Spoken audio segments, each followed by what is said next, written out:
اعوذ باللہ من الشیطان الرجیم بسم اللہ الرحمن الرحیم یا ایھا الرسول بلغ ما انزل الیک من ربک سبحان ربک رب العزۃ عما یصفون وسلام علی المرسلین والحمد للہ رب العالمین آمین یا رب العالمین۔ نبی مکرم صلی اللہ علیہ وسلم کے اوپر اللہ کی رحمت سے اور اس کی خاص مہربانی پہ بے حد بے حساب درود اور سلام ہوں، اور اللہ تعالی ہم سب کو ہماری آنے والی نسلوں کو رسول اکرم صلی اللہ علیہ وسلم کا سچا اور حقیقی غلام بنائے، اور ہمیں رسول اکرم صلی اللہ علیہ وسلم کی رسالت اور آپ صلی اللہ علیہ وسلم کا پیغام اور آپ کی سیرت طیبہ سن سنا کے اس پہ عمل کرنے کی بھی رب تعالیٰ توفیق عنایت فرمائے۔ اس مالک کا احسان اور انعام ہے کہ اس نے ہمیں توفیق دی ہے سیرت النبی صلی اللہ علیہ وسلم کے سننے کی بھی اور سنانے کی بھی۔ وہ اپنی ہی توفیق سے ہمیں عمل کے راستے بھی گامزن فرما دے۔ پچھلے خطبہ میں یہ عرض کر رہا تھا کہ نبی مکرم صلی اللہ تعالی علیہ وعلی آلہ وصحابہ وبارک وسلم آپ کا اور آپ کے جو حمایتی تھے ان کا مقاطعہ کیا گیا، سوشل بائیکاٹ کیا گیا، اور آخر کار قریش میں ہی کچھ لوگ اٹھے جنہوں نے اس ظلم اور تعدی اور جور پہ مبنی اس دستاویز کو ختم کیا، اور نبی مکرم صلی اللہ علیہ وسلم دوبارہ اور آپ کے ساتھی شیب ابی طالب سے واپس آئے۔ یہاں تک کہ جب کچھ لوگ اٹھ کھڑے ہوئے تو نبی مکرم صلی اللہ علیہ وسلم نے جناب ابو طالب کو بھیجا کہ مجھے اللہ نے وحی فرمائی ہے کہ جن لوگوں نے یہ صحیفہ اور یہ دستاویز تیار کی تھی اللہ کا نام لے کے کہ بنی ہاشم اور بنی عبد مناف ان کے ساتھ سوشل بائیکاٹ کر دو، اب وہ سارے کا سارا صحیفہ ساری تحریر کو دیمک کھا چکی ہے، سوائے اللہ کے نام پہ کچھ نہیں بچا۔ اور جناب ابو طالب بھی آئے، اور اسی اثناء میں ان لوگوں کے اندر یہ بات بھی اٹھ گئی۔ تو جناب ابو طالب نے کہا کہ میرے بھتیجے نے مجھے یہ بات کہی ہے، اگر تم اس صحیفے کو اس دستاویز کو اٹھا کے دیکھ لو، اگر واقعتاً ایسا ہو تو پھر ہمارے اس بائیکاٹ کو ختم کر دو، اگر ایسا نہیں ہے نعوذ باللہ محمد صلی اللہ علیہ وسلم اپنے اس دعوے میں سچے نہ ثابت ہوئے تو پھر میں بھی تمہارے ساتھ مل جاؤں گا۔ اب سارے لوگ بیک آواز کہتے ہیں یہ بات تو ٹھیک ہے۔ صحیفہ کھولا گیا، مطعم بن عدی جو ان لوگوں کے اندر شامل تھے جن لوگوں نے صحیفے کی مخالفت کی تھی، آگے بڑھ کے صحیفہ اٹھاتے ہیں چاک کرنے کے لیے تو واقعتاً بسم کا اللہم صرف موجود تھا، باقی سب کے سب تحریر کو دیمک نے چاٹ دیا تھا۔ لیکن وہی بات جو لوگ ضد پہ اڑ جائیں وہ اتنی بڑی نشانی دیکھنے کے بعد بھی کہنے لگے یہ جادوگر ہے، نعوذ باللہ من ذالک۔ بہرحال مقاطعہ ختم ہو گیا، نبی مکرم صلی اللہ علیہ وسلم اپنے ساتھیوں عزیز و اقارب سمیت شیب ابی طالب سے باہر تشریف لے۔ یہ سوشل بائیکاٹ تو ختم ہو گیا، لیکن قریش نے نبی مکرم اور آپ کے اصحاب کی مخالفت میں اس قدر تیزی دکھائی کہ ہر وقت نبی مکرم صلی اللہ علیہ وسلم کے قتل کے منصوبے سر عام تیار ہونا شروع ہو گئے، اور جو لوگ آپ کے اوپر ایمان لاتے ان کے بیوی بچوں سمیت ان کے اوپر ظلم کیا جاتا۔ اور اسی اثناء میں صدیق اکبر رضی اللہ تعالی عنہ نے نبی مکرم صلی اللہ علیہ وسلم کے حکم پہ ہجرت بھی فرمائی حبشہ کی طرف، لیکن فلما بلغ برق الغماد، جب برق غماد پہ پہنچے لقیہ ابن داگینہ وہو سید القارہ، تو قارہ قبیلے کا ایک سردار ابن داگینہ نامی وہ ملا، اس نے کہا یا ابا بکر اینا تریدو، ابو بکر کہاں جا رہے ہو؟ تو کہنے لگے اخرجنی قومی، میری قوم نے مجھے نکلنے پہ مجبور کر دیا ہے۔ اريد ان اسیح فی الارض واعبد ربی، میں چاہتا ہوں اللہ کی زمین، ان ارض اللہ واسعہ، اللہ کی زمین بڑی وسیع ہے، تو میں کسی طرف نکل جاؤں اور اپنی مرضی کے مطابق اپنے رب کی عبادت اور بندگی بجا لوں۔ اس نے کہا ان مثلک یا ابا بکر لا یخرج ولا یخرج، تم تو اتنے عظیم انسان ابو بکر، تمہاری تو مثال ہی نہیں ملتی، ایسے عظیم انسان کو جو ان کے اپنے معاشرے سے نکالے وہ تو بڑی بدبختی ہے۔ ارجی الی قومک، چلو میرے ساتھ، میں تمہاری قوم سے بات کرتا ہوں۔ بہرحال حضرت ابو بکر صدیق رضی اللہ تعالیٰ عنہ واپس ہوئے اور ابن دغینہ نے کہا کہ میں اس کو پناہ دے رہا ہوں، کیونکہ حدیث لمبی ہے۔ آخر کار حضرت صدیق اکبر رضی اللہ تعالیٰ عنہ جو اندر ولولہ تھا، جذبہ تھا، ایمان تھا، اللہ کے نبی کی عقیدت تھی، رب کی توحید پہ یقین تھا، وہ کیسے اندر کھاتے ہوئے بیٹھنے دیتا؟ تو صدیق اکبر رضی اللہ تعالیٰ عنہ کے ساتھ پھر مخالفت قوم نے کی اور ابن دغینہ نے بھی پناہ واپس لے لی۔ بہرحال یہ وہ وقت تھا بڑی تکلیف والا۔ تو جناب ابو طالب بھی اس وقت بہت کمزور اور نحیف اور بوڑھے ہو چکے تھے۔ اس کی وجہ کیا تھی؟ جناب ابو طالب کی عمر جو ہے 80 سال سے اوپر تھی اور بہت سارے اپنے بھتیجے کے متعلق تکالیف اٹھا کے کمزور ہو چکے تھے، ذہنی طور پہ، جسمانی طور پہ، اور آخری رہی صحیح کسر جو تھی وہ شیب ابی طالب میں جو 3 سال بھوکے پیاسے گزارے تھے اس نے نکال دی۔ اب کچھ ماہ بعد جناب ابو طالب بیمار، شدید بیمار ہو گیا۔ قریش نے کہا کہ اب اگر جناب ابو طالب فوت ہو گئے، سردار ہمارا فوت ہو گیا، تو پھر ہم نے محمد صلی اللہ علیہ وسلم کے اوپر ظلم و ستم ڈھایا تو پورے عرب میں ہم بدنام ہو جائیں گے۔ اب چلیں ایک مرتبہ آخری کوشش کر کے سردار ابو طالب کے پاس چلے جائیں تو کوئی معاہدہ جو ہے وہ درمیان کے اندر کوئی ٹک لگ جائے۔ 25 بندے تقریباً جو سردار تھے بڑے بڑے، وہ نبی مکرم صلی اللہ علیہ وسلم کے اس معاہدے کے تحت، یعنی یہ معاہدہ کرنے کے لیے جناب ابو طالب کے پاس پہنچے۔ سردار جی بھتیجے کو بلائیں، نبی مکرم صلی اللہ علیہ وسلم بھی تشریف لے آئے۔ تو جناب ابو طالب کہنے لگے بیٹا یہ کہتے ہیں یہ ہمیں نہ چھیڑے، ہم اسے نہیں چھیڑتے۔ یہاں تک بات آ گئی کہ حمزہ مسلمان ہو چکے، عمر مسلمان ہو چکے، اور ہماری تمام خاندان، تمام قبیلے، کوئی ایک قبیلہ بھی نہیں بچا جس میں کوئی ایک آدھ بندہ لا الہ الا اللہ محمد رسول اللہ پڑھنے والا نہ ہو۔ تو اب کوئی نہ کوئی حل نکالیں، یہ تو کام بڑھتا ہی جا رہا ہے، کم از کم اسے کہو کہ رواداری پہ آ جائے۔ اور رواداری جس کو وہ سمجھتے ہیں، یعنی اسلام مخالف جس کو رواداری سمجھتے ہیں، بھئی تم ہمارے جذبات مجروح نہ کرو، ہم تمہارے جذبات مجروح نہیں کرتے، ہمیں برا نہ کہو، ہم تمہیں برا نہیں کہتے، تم کہو کہ یہ تمہارا عقیدہ تمہاری جگہ پہ ٹھیک ہے، ہم کہیں کہ تمہارا عقیدہ بھی تمہاری جگہ پہ ٹھیک ہے، تو یہ کر لیتے ہیں۔ نبی مکرم صلی اللہ علیہ وسلم نے سننے کے بعد فرمایا چچا جان، ابن ہشام نے بڑی تفصیل سے اس بات کو لکھا، صرف میں مختصر بتانے لگا۔ آپ نے فرمایا چچا جان لمبی چوڑی بات کی ضرورت نہیں ہے، میں صرف ایک بات ان سے کہتا ہوں، صرف ایک بات قریشیوں سے، یہ میری صرف ایک بات مان لیں تو کیا ہوگا؟ ایھا الناس، تمام لوگوں جتنے بیٹھے ہوئے ہو سن لو، ایک بات میری مان لو تو تملکون بہا العرب، تو اس بات کے ذریعے تم پورے عرب کے بادشاہ بن جاؤ گے۔ وتدین لکم بہا العجم، اور جتنا عجم ہے پوری دنیا کے لوگ جو ہیں وہ تمہارے نیچے آ جائیں گے، سرنگو ہو جائیں گے، تمہارے سامنے جھک جائیں گے، تم عرب کے بھی بادشاہ بن جاؤ گے، عجم بھی تمہارا ہو جائے گا، اس کے بھی بادشاہ بن جاؤ گے۔ اب وہ پریشان ہو گئی، یہ ایک ایسی کون سی بات ہے؟ فرمایا میری کوئی بات نہ مانے، صرف ایک بات مان لے۔ جناب ابو طالب سے کہتے ہیں سردار جی اس سے پوچھئے۔ ابو جہل بولا سب سے پہلے کہ پوچھو، بتاؤ ایک بات کیا، ہم 10 باتیں ماننے کے لیے تیار ہیں، بتاؤ، یہ تو مسئلہ ہی حل ہو گیا ہے۔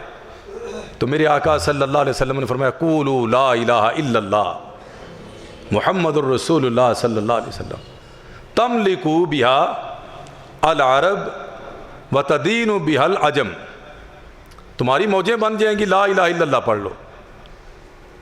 وہ پریشان ہو گئے، انہوں نے کہا اسی بات پہ تو اختلاف ہے، غصے سے ابو جہل اٹھا اور سارے جو کبینہ کو اٹھایا، اٹھ جاؤ یہاں سے۔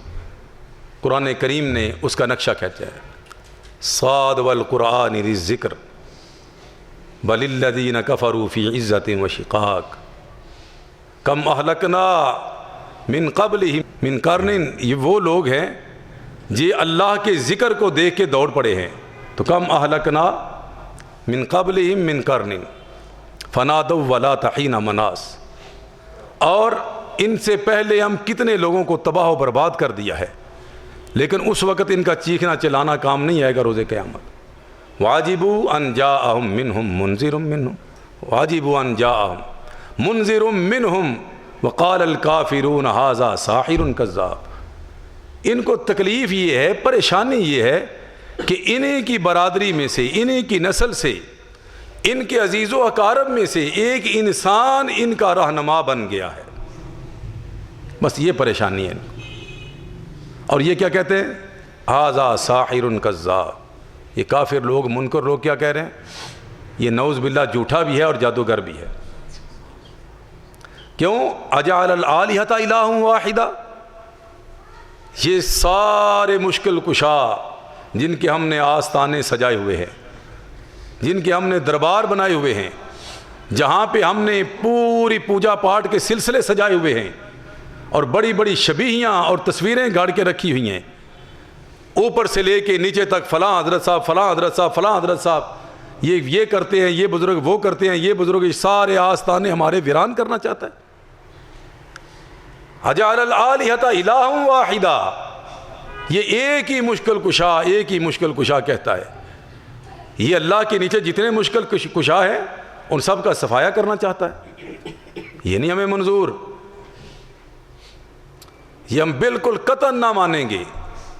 ان ھذا لشیء عجاب، یہ تو ایک بہت عجیب و غریب دین نکال کے لے کے آیا ہے، یہ ہم کیسے مان لیں؟ وانطلق الملأ منہم ان امشوا واصبروا علی آلہتکم ان ھذا لشیء یراد۔ انہوں نے کہا اٹھو چلو، نہیں مانتا تو نہ مانے، تم اپنے مشکل کشوں کی حفاظت کرو اور ان کے اوپر صبر کرو، دیکھتے ہیں یہ کیا کرتا ہے، فی الحال یہ ضروری ہے۔ ما سمعنا بہذا فی الملۃ الآخرہ ان ھذا الا اختلاق، یہ جو جس بات کی دعوت دے رہا ہے ہم نے تو پہلے سنا ہی کبھی نہیں، یہ تو نعوذ باللہ اللہ کے ذمے گھڑ گھڑ کے باتیں لگا رہا ہے۔ انہوں نے انکار کر دیا اور پھر اور آپ صلی اللہ علیہ وسلم کی مخالفت پہ تیز ہو گئے، اور جناب ابو طالب مزید بیمار ہوتے چلے گئے۔ یہ آخری وفد ہے جو جناب ابو طالب کی خدمت میں قریش کا آیا، اس کے بعد جناب ابو طالب جو ہیں وہ کمزور سے کمزور ہوتے چلے گئے۔ یہ 10 نبوی کی بات ہے، کچھ روایات میں رجب کا مہینہ ہے اور کچھ روایات میں رمضان کا مہینہ ہے۔ یہ وہی سال ہے جس کو میرے اور آپ کے آقا صلی اللہ علیہ وسلم نے عام الحزن قرار دیا ہے، غم کا سال، اندوہ کا سال، جس سال نبی مکرم صلی اللہ علیہ وسلم بہت زیادہ جو ہے وہ تکالیف کے اندر مبتلا ہوئے اور آپ کو غم ہی غم ملے۔ کیوں؟ یہ وہی سال ہے جناب ابو طالب بھی اللہ کو پیارے ہوئے اور کچھ ہی دنوں بعد اماں جی خدیجۃ الکبریٰ رضی اللہ تعالی عنہا بھی اللہ کو پیاری ہوئی۔ یہ بہت دوستانہ تھے آپ صلی اللہ علیہ وسلم کے لیے۔ اور پھر اسی سال آپ صلی اللہ علیہ وسلم کو ایک طرح سے مکہ سے ملک بدر کر دیا گیا اور آپ طائف کی طرف جو ہے وہ رخ انور فرما لیتے، اور طائف والوں نے بھی بہت تکلیف اور اذیت دی، اسی لیے یہ سارے عوامل مل گئے تو آپ نے فرمایا یہ میرے لیے عام الحزن ہے، غم کا سال ہے۔ اس سے پہلے جو کچھ ہوا یہ اتنا نہ تھا کہ اتنا غم مجھے آتا، تو یہ بڑی تکلیف والا سال ہے۔ بہرحال جناب ابو طالب اللہ کو پیارے ہوئے تو یہ دلیر ہو گئے۔ پھر اماں جی خدیجہ اللہ کو پیاری ہوئیں، جن کے متعلق میرے آقا صلی اللہ علیہ وسلم فرمایا کرتے تھے کہ جب لوگ میری تکذیب کر رہے تھے ایک خدیجہ تھی جس نے میری تصدیق کی تھی۔ جب لوگ مجھے اپنے مال سے محروم کر رہے تھے، خدیجہ نے سب سے زیادہ مالدار خاتون مکہ شریف کے اندر تھی، سارا ہی مال میرے قدموں میں ڈھیر کر دیا کہ یہ لیں سرتاج، اللہ کی رضا میں جہاں چاہیں اس کو خرچ کر دیں۔ اور فرمایا میری اولاد بھی میری خدیجہ سے ہے، اور جب بھی میں پریشان ہوتا میرے زخمی دل پہ مرم کے پھاہے رکھتی خدیجہ ہی رضی اللہ تعالیٰ عنہ۔ نبی مکرم صلی اللہ علیہ وسلم اس سال بڑے رنجیدہ اور بڑے مغموم تھے۔ آخر کار میرے اور آپ کے آقا جناب محمد الرسول اللہ صلی اللہ علیہ وسلم جو ہے طائف کی طرف عازم سفر ہوئے، اور یہ تقریباً مکہ سے 60 میل کے فاصلے پر ہے۔ کلومیٹر کتنے بنے جی؟ کیوں جی؟ تقریباً 100 کے قریب جی؟ ہاں جی، 60 میل کا 100 کلومیٹر ہوتا ہے، 100 کلومیٹر سمجھ لیں آپ۔ تو یہ جو ہے یہ طائف تھا، اور آپ کو پتہ ہے جتنے میقات نبی مکرم صلی اللہ علیہ وسلم نے مکہ کے ارد گرد مقرر کیے ہیں نا، آنے والوں کے لیے، عمرہ کرنے والوں کے لیے، زائرین کے لیے، حج کے لیے، میقات کا مطلب آپ سب کو پتہ ہی ہے، جہاں احرام باندھا جاتا ہے۔ خواتین احرام کی نیت کر لیتی ہیں، اور مرد حضرات مخصوص وہ 2 چادریں پہن لیتے ہیں، اور مخصوص حلیہ اپنا کے وہاں سے لبیک پکارتے ہیں، لبیک اللہم لبیک۔ اور طائف کی طرف سے جو لوگ آنے والے ہیں، یہاں پہ آپ صلی اللہ علیہ وسلم نے اس میقات کو کرنے منازل کہا ہے۔ ایک جگہ تھی کرنے منازل، وہاں پہ یہ طائف کی طرف وہ آتی ہے، بالکل طائف کے قریب ہے۔ تو یہ میقات کی طرف اکثر لوگ جو عمرہ کرنے کے لیے جاتے ہیں، جن کو مسئلہ کا علم ہے کہ جب تک بندہ میقات پہ نہ جائے اس وقت تک احرام قابل قبول نہیں ہوتا دوبارہ عمرہ کرنے کے لیے۔ ایک عمرہ آپ جب میقات سے گزرے، آپ نے پہلے بھی احرام باندھا ہے تو کوئی حرج نہیں ہے، وہاں آپ جا کے کہیں کہ اللہ اب میں یہاں سے نکلنے لگا تو لبیک پکارنا شروع کر دیں۔ تو اگر احرام نہیں باندھا تو وہاں باندھ کے جانا ضروری ہے، وہاں پہ باندھ کے جانا پڑے گا۔ اگر وہاں اس سے پہلے چلے جائے تو پھر آپ کو ایک قربانی آپ کے اوپر لازم آ جائے۔ لہٰذا جو شخص، جو لوگ اکثر ہمارے پاکستانی کرتے ہیں، ایک عمرہ کر لیا، آپ نے کتنے؟ میں نے تو 10 عمرے کر لیے، دوسرا کہتا ہے میں نے تو 20 کر لیے، کہتا ہے میں 30 کیا؟ کیسے؟ مسجد عائشہ سے احرام باندھ مار کے ہاتھ اٹ کے آ رہا ہے، ہاتھ اٹ کے۔ یہ کیا ہے؟ یہ عمرہ ہو رہا ہے، نعوذ باللہ من ذالک۔ میرے آقا صلی اللہ علیہ وسلم نے اس کو میقات مقرر نہیں فرمایا، یاد رکھیں، یہ مسئلہ آیا تو آپ کو بتا رہا ہوں۔ میقات وہی ہیں جو میرے اور آپ کے آقا صلی اللہ علیہ وسلم نے مقرر کیے ہیں۔ ہماری طرف جیسے جو لوگ جاتے ہیں پاکستان سے، یہ یلملم سے گزرتے ہیں، تو یا ادھر آؤ، یہ بہت دور ہے۔ تو سب سے جو قریب ترین میقات ہے وہ طائف والا ہے، کرنے منازل، یہ سب سے قریب ترین میقات ہے۔ بہرحال یہ اگر آپ دوست احباب اللہ تعالیٰ دوبارہ دعا فرمائیں، قبولیت کی گھڑیاں ہیں، اللہ تعالیٰ ہمارے اس کعبۃ اللہ کو ہمارے اوپر کھول دے، اور اسی طرح شوق اور جذبے سے جس طرح پہلے احباب جاتے تھے اس طرح ہم دوبارہ جانا شروع ہو جائیں۔ تو جب تک بندہ دوبارہ میقات پہ نہیں جاتا اس وقت تک اس کا احرام نہیں ہوتا۔ اماں جی عائشہ کو ایک جو ہے مسئلہ تھا ایام مخصوصہ کا، اور آپ کی مجبوری تو فرمایا جناب عبد الرحمن بن ابی بکر رضی اللہ تعالیٰ عنہ کو اپنی بہن کو وہاں سے ہو کے لے آؤ۔ اس وجہ سے کچھ لوگ جیرانہ سے باندھتے ہیں، وہ بھی غلط ہے۔ آپ صلی اللہ علیہ وسلم چونکہ وہاں پہ مال غنیمت تقسیم کیا تھا، یہ میقات اس کو مقرر نہیں کیا آپ نے۔ بہرحال اگر آج بھی کوئی خاتون محترمہ جس کو اماں جی عائشہ والا مسئلہ بن جائے، وہ عائشہ مسجد سے اپنا احرام دوبارہ نیت کر کے آ سکتی، کیونکہ سیم وہی مسئلہ ہے، اور مردوں کو تو آپ کو پتہ ہے ایسا مسئلہ نہیں ہوتا۔ بہرحال اگر ہم نے دوبارہ عمرہ کرنا ہے، بار بار کرنا ہے، تو کریں، شوق سے کریں، لیکن میقات سے ہو کے ہیں۔ تو آپ صلی اللہ علیہ وسلم طائف کی طرف عازم سفر ہوئے، اور یہ دیکھیے کتنی بڑی بات ہے، آپ صلی اللہ علیہ وسلم جاتے ہوئے بھی آتے ہوئے بھی 100 کلومیٹر جاتے ہوئے 100 کلومیٹر واپس آتے ہوئے پیدل سفر آپ نے کیا۔ اور آپ کے ساتھ کون ہے؟ آپ کے غلام، آزاد کردہ غلام حضرت زید بن حارثہ رضی اللہ تعالیٰ عنہ بکتے بکاتے آپ صلی اللہ علیہ وسلم کے پاس ہے. آپ نے اپنا بیٹا بنا لیا. اور یہ زید وہ ہیں کہ کسی صحابی کا، کسی بھی اور صحابی کا نام، کیونکہ جب قرآن نازل ہو رہا تھا بہت سارے صحابہ تھے، کسی بھی صحابی کا نام زید رضی اللہ تعالیٰ عنہ کے علاوہ قرآن میں نہیں آیا ہے. یہ بہت بڑی شان ہے حضرت زید رضی اللہ تعالیٰ عنہ کی. فلما قضا زید منہا وطرا زوجنا، کہا کہ جب زید نے اپنی ضرورت پوری کر لی، زید رضی اللہ تعالیٰ عنہ کا نام. بہرحال حضرت زید رضی اللہ تعالیٰ عنہ ساتھ ساتھ ہیں. آپ صلی اللہ علیہ وسلم نے پیدل سفر کیا، اور جو اس وہاں کے طائف کے 3 بڑے سردار تھے، آپس میں بھائی تھے. عمر بن عمیر ثقفی کے بیٹے تھے یہ،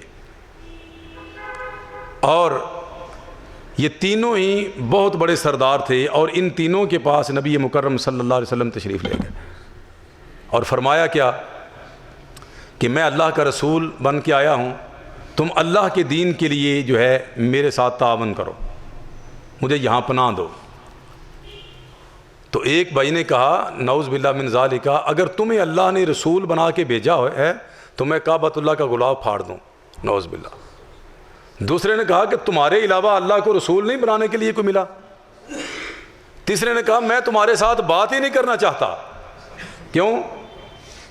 کہ اگر تم واقعتاً اللہ کے رسول ہوئے تو تمہاری بات اگر میں نہ مانوں گا تو میرے لیے بڑی خطرناک بات ہوگی، گستاخی سمجھتا ہوں. اور نعوذ باللہ تم اگر اللہ کے رسول اور نبی نہیں ہو، اللہ پہ بہتان لگانے والے ہو، تو تم اس قابل ہی نہیں نعوذ باللہ کہ تمہارے ساتھ بات کی جائے. میرے آقا بڑے تکلیف ہوئی، آپ کو رنجیدہ ہوئے. فرمایا اچھا اس کو اپنے تک ہی رکھنا، کوئی بات نہیں ہے، اللہ تمہارا بھلا کرے. وہاں سے تشریف لے گئے، اٹھ گئے. 10 دن تقریباً آپ صلی اللہ علیہ وسلم طائف میں آپ نے قیام فرمایا، اور ہر خاندان کے پاس دعوت اللہ لے کر گئے، لا الہ الا اللہ محمد الرسول اللہ.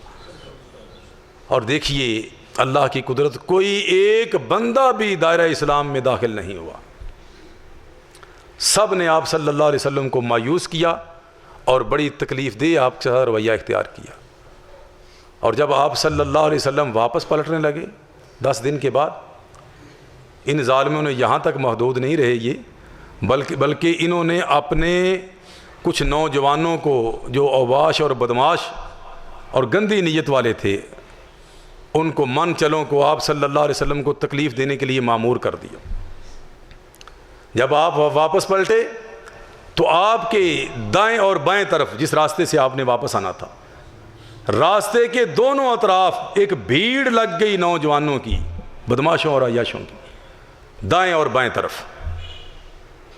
اور شروع ہوئے آوازیں کسنے سے، جس طرح آج کل ہمارا معاشرہ آپ سمجھتے ہیں، آوازیں کسنے سے شروع ہوئے، پھر گالی گلوچ تک آئے، نعوذ باللہ ہاتھا پائی تک آئے، پھر پتھر چلانے شروع کر دی.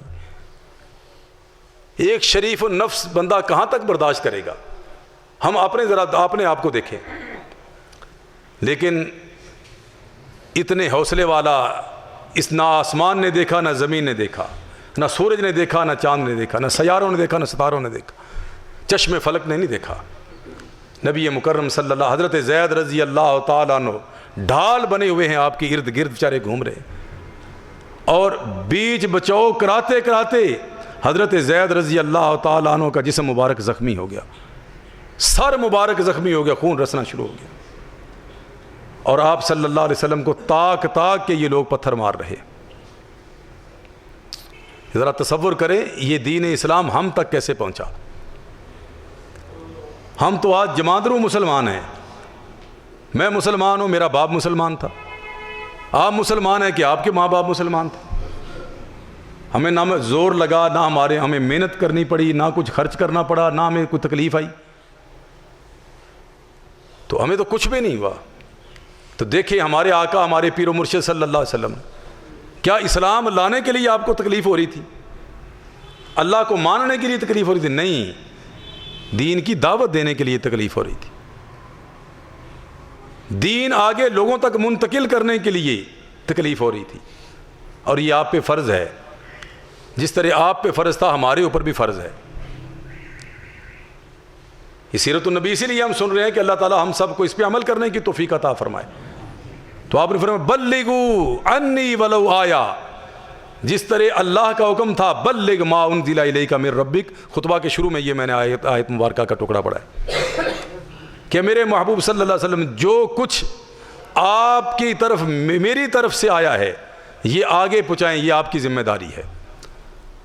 حالات سازگار ہوں یا نہ ہوں، لوگ آپ کے ہم خیال ہوں یا آپ کی مخالفت پہ تل جائیں، آپ جو کچھ آپ کی طرف آئے آپ آگے پہنچائیں. اور رسول اکرم نے ہمیں کیا فرمایا؟ بلغوا عنی ولو آیۃ.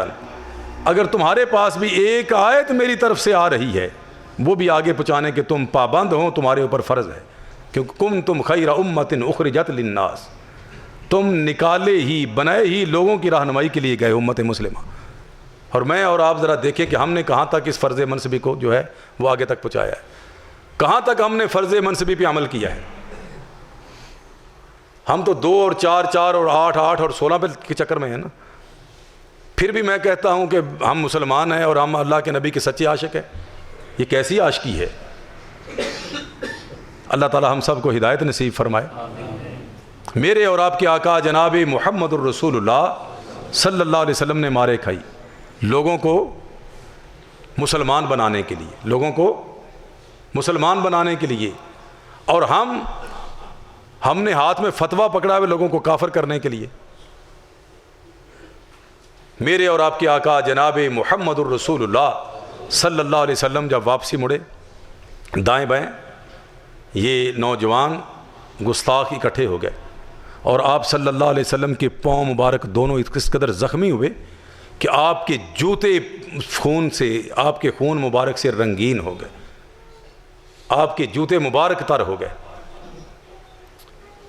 اور نبی مکرم صلی اللہ علیہ وسلم تکلیف، پریشانی، دکھ، عالم میں چلتے چلتے بنو ربیہ کے باغ میں آپ نے پناہ لی، دیوار کے ساتھ ٹیک لگائی اور ایک انگور کی بیل کے سائے میں آپ بیٹھ گئے. اور یہ وہ وقت تھا کہ جب آپ صلی اللہ علیہ وسلم نے یوں ہاتھ اٹھا دیے، دونوں ہاتھ مبارک آپ صلی اللہ علیہ وسلم نے اٹھا دی اور آپ نے ایک دعا کی. جب یہ آپ صلی اللہ علیہ وسلم باغ کے اندر تشریف لے گئے تو یہ بھیڑ چھٹ گئی اور یہ لوگ ظالم واپس چلے گئے. اور آپ صلی اللہ علیہ وسلم نے جب ہاتھ اٹھائے تو آپ نے فرمایا اللہم الیک اشکو ضعف قوتی وقلت حیلتی وہوانی علی الناس یا ارحم الراحمین انت رب المستضعفین وانت ربی الی من تکلنی الی بعید یتجہمنی ام الی عدو ملکتہ امری ان لم یکن بک علی غضب فلا ابالی ولکن عافیتک ہی اوسع لی اعوذ بنور وجہک الذی اشرقت لہ الظلمات وصلح علیہ امر الدنیا والآخرہ من ان تنزل بی غضبک او یحل علی سخطک لک العتبی حتی ترضی ولا حول ولا قوة الا بک.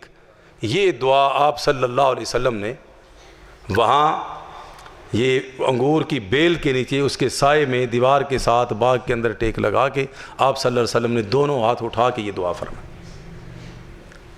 اس دعا کو حدیث شریف کے اندر دعا المستضعفین کہا گیا ہے. اس کا نام کمزوروں کی دعا، لاچاروں کی دعا، مجبوروں کی دعا، مظلوموں کی دعا کہا گیا ہے.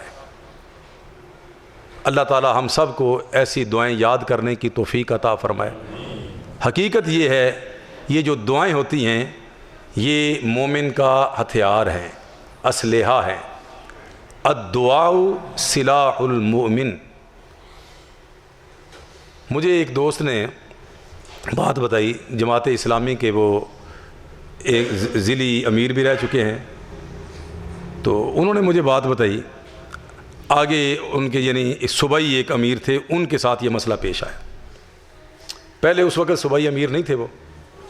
وہ کہنے لگے میں جیل میں آ گیا اور ناحق آ گیا، قتل کا مقدمہ میرے اوپر پڑ گیا، صرف کس وجہ سے؟ لوگوں کی خیر خواہی کرنے کی وجہ سے. اور میرے امیر محترم میرے پاس ہے اور آ کر کہتے ہیں یہ دعا پڑھو اللہ مسئلہ حل کر دے گا. کہتا ہے مجھے بڑا غصہ آیا.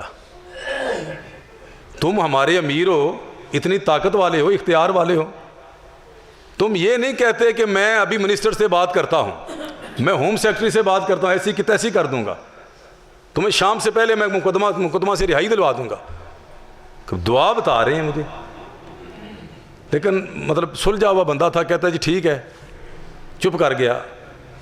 کہتا ہے با دل نخواستہ، نہ چاہتے ہوئے میں نے وہ دعا شروع کر لی. بس تھوڑا ہی عرصہ پڑھی ہے دعا خلوص نیت سے، اور اللہ تعالیٰ نے ایسے اسباب پیدا کیے ہیں کہ رب تعالیٰ نے اپنی رحمت سے مجھے باعزت بری فرما دیا. یہ میرے آقا صلی اللہ علیہ وسلم نے جس جس جگہ پہ جو دعا کی ہے، یہ اپنے لیے تو کی ہی ہے، اصل میں امت کی رہنمائی ہے. اللہ مجھے اور آپ کو عمل کرنے کی توفیق عطا فرمائے.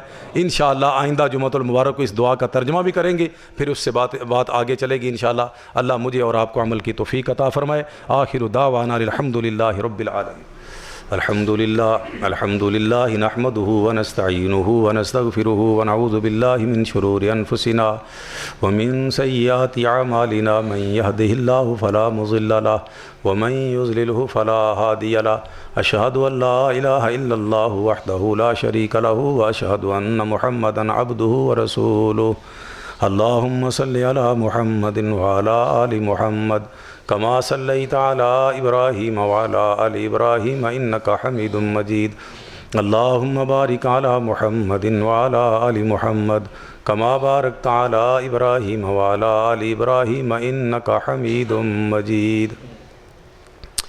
اصل میں ہم اگر کوئی دعا شروع کرتے ہیں کسی مسئلہ کے لیے تو ہم کہتے ہیں جب میں سلام پھیر لوں یا ہاتھ جو ہے وہ اپنے چہرے کے اوپر پھیر لوں تو میرے مصلے کے نیچے وہ چیز ہونی چاہیے.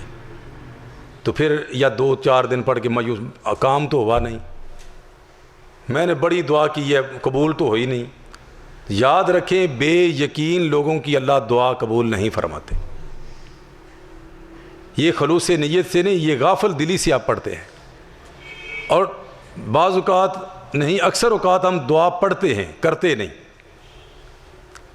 دعا پڑھنا جس طرح رٹی رٹائی نماز پڑھتے ہیں، نماز ادا نہیں کرتے ہم. اکثر، سب کو نہیں کہتا، اکثر ہم لوگ نماز ادا نہیں کرتے، نماز پڑھتے ہیں. ادائیگی کا مطلب کیا ہے؟ ایک فرض کے لیے آئے ہوئے ہیں، اس کے لوازمات کو اور اس کے سمجھ کے ہمیں کم از کم اپنی جو دعا کرتے ہیں، جو نماز کے اندر تسبیحات کرتے ہیں، دعائیں پڑھتے ہیں، قرات پڑھتے ہیں، سنتے ہیں، یہ ہمیں پتہ ہونا چاہیے کہ ہم کیا کہہ رہے ہیں. تو جو رٹا رٹایا طوطے کی رٹ، اس سے ہمیں اثر کیا ہوگا ہم سب کو پتہ ہے. اسی طرح جب ہم کوئی دعا کرتے ہیں تو بس کہتے ہیں کہ ٹھیک ہے، اس کا مفہوم سمجھنے کی تو ضرورت نہیں ہے. جب مفہوم ذہن میں ہو، خلوص دل میں ہو، للہیت مقصود ہو، اور یہ یقین کامل ہو کہ یہ اللہ نے میری دعا کو ضرور قبول کرنا ہے، کیونکہ میرے آقا فرماتے ہیں کہ دعا کی قبولیت ہوتی ہر حال میں ہوتی ہے، لیکن کچھ مدارج ہیں. کبھی دعا فی الفور وہی چیز اللہ دے دیتے ہیں، کبھی ایک عرصے کے بعد دیتے ہیں.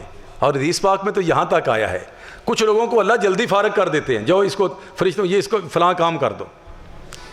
لیکن کچھ لوگ جب مانگتے ہیں تو اللہ کہتے ہیں ذرا ٹھہر جاؤ، ان کا مانگنا مجھے پسند آ رہا ہے. اگر یہ بات ہمارے ذہن میں، خلوص ذہن میں آ جائے کہ یہ اللہ تعالیٰ کی طرف سے کہ یہ ان کو مانگ لینے دو یار، اور مانگتے رہیں. جب اللہ کی چاہت پہ ہم اور مانگتے جائیں گے تو اس سے بڑی اور خوشنودی اللہ کی کیا ہوگی ہمارے حق میں. یہ سوچ ہے ہماری. اور کبھی دعا لیٹ قبول ہوتی ہے اس طرح سے، اور کبھی وہ دعا تو قبول نہیں ہوتی لیکن اس کے بدلے میں اللہ کوئی اور خیر فرما دیتے ہیں جو میرے لیے بہتر تھی. یہ میرے حق میں بہتر نہیں تھی، اللہ نے اس کے بدلے میں میرے لیے اور بندوبست کر دیا. یا اس سے بھی آگے اللہ نے کہیں میرے لیے کوئی سختی تھی، فیصلہ کیا ہوا سخت جو میرے جان بھی لے سکتا تھا، میرے لیے نقصان دہ بہت نقصان ہو سکتا تھا، اللہ تعالیٰ نے وہ نقصان اس دعا کی وجہ سے ٹال دیا، آسانی فرما دی.